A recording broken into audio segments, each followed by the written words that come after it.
All right. Happy Sunday, all. If I post this and people are watching it on Sunday, otherwise, happy whatever day you're dealing with. Anyway, got to make a little field trip and went to Richardson's Rock Farm out in the northeastern area of Central Oregon and picked up a few fun rocks. I like Richardson's more than ordering them online just because I get to hand pick them, get to touch them, get to kind of sort through them. It's rock hounding adjacent, so to speak. If I don't actually get to go out and pull the rocks myself, at least I can go and maybe have the opportunity to pull some material that I otherwise wouldn't be able to do when I ship it and be able to get hands on with it and pick it out myself. Otherwise, Central Oregon is a beautiful haven for rocks. We have a great variety of them, beautiful thunder eggs, beautiful agates, but sometimes you want to do something a little different. I like Brazilian agates, so that's one of the things I really enjoy cutting. I like the banding, I like parallax agates, I like a lot of certain things, and variety is the spice of life. So today I'm going to cut a few fun ones.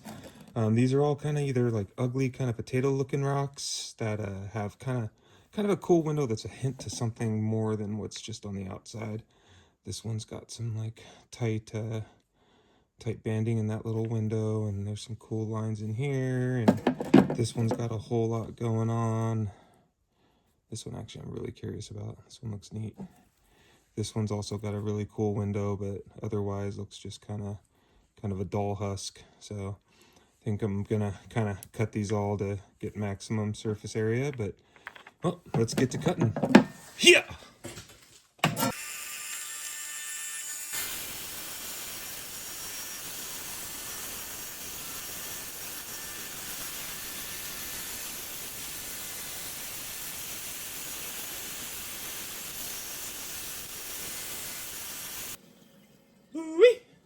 All right. Well, that was a pretty good cut. I don't usually do that very often, but I thought I had a couple more cuts in that thick centered blade, and after that second one, it was just not having it. So, went ahead and swapped it out with my thin notch blade, and I think that went a little bit better. So, all in all, I'm pretty happy with all the cuts. Didn't have any too big of a blowouts on anything, and they all got pretty much. Ooh, I think I just spoiled that one for someone. These ones are kind of at a weird balance. Not having much luck with setting down. Anyway, let's go through them.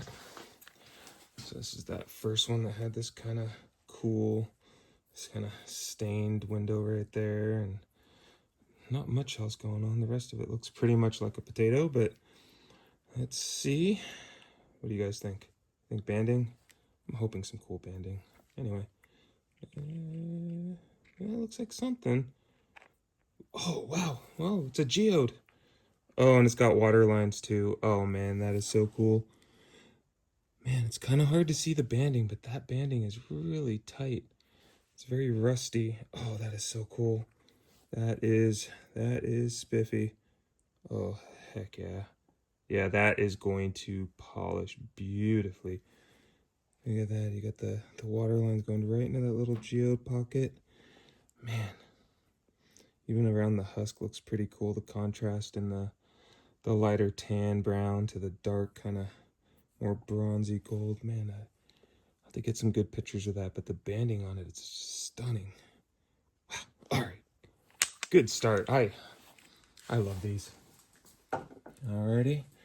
I think this is our second one. I think we keep getting peeks on stuff. Anyway, this is another one that this one actually, I was really curious what we were going to get in there because it had some cool stuff. Alrighty. See, oh, looks like quartz. Looks like there's a lot of quartz. Let's open it up this way. Oh. Well, actually, you can see where I had to switch the blade.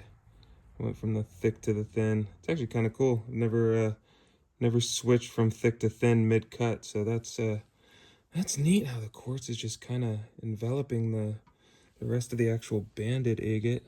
That is pretty. It's kind of a stained glass look to it. Wow, really weird. But that, folks, is why you start with a sharp blade. So you don't have that. That's gonna have to get ground out, which is gonna be a bummer. But I think I can even it out over a little bit of time if I decide to polish this one, which I might. It is pretty and it's kind of unique with the. Usually you see the quartz in the middle and banding around the outside. I don't see the quartz on the outside too much like that, but neat. And then really kind of cool white water line right there. I just noticed. That is neat. All right. Well, this one I think we kind of saw, but so try to keep it a surprise for anyone that didn't see it. This one was hard because I did want to kind of see if I can complete it and get some of the window on this and still get a relatively even cut. But let's see what we got. Oh, wow, wow, wow. That's another, wow. Look at those water lines with the banding. It's another really pretty one. Wow. To think, like, looking at it, you don't think too much from the outside. Even that is just kind of cool, but wow, when you open that up, jeez.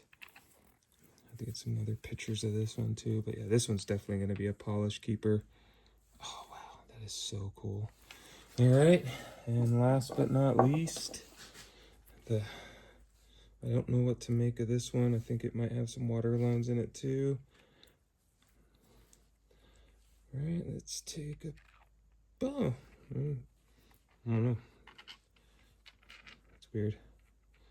Kind of looks almost like Venom's eyes in the Marvel comics, but not a lot of banding in that. Just kind of a cool image, but not what I was expecting from the outside. Huh. Weird. It's I would say 4 out of 4 are cool, and this one's just stunning.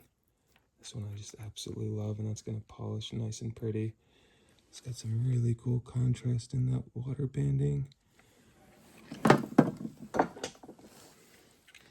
I think this might be my favorite one though. That is neat with that geode pocket. It's so pretty. Well, anyway, I cut all 4 of these bad boys on my 10-inch high-tech diamond. Started out with the thick centered blade, ended with the thin notched. Either way, you can't go wrong. This thing's a workhorse. Anyway, Hyah!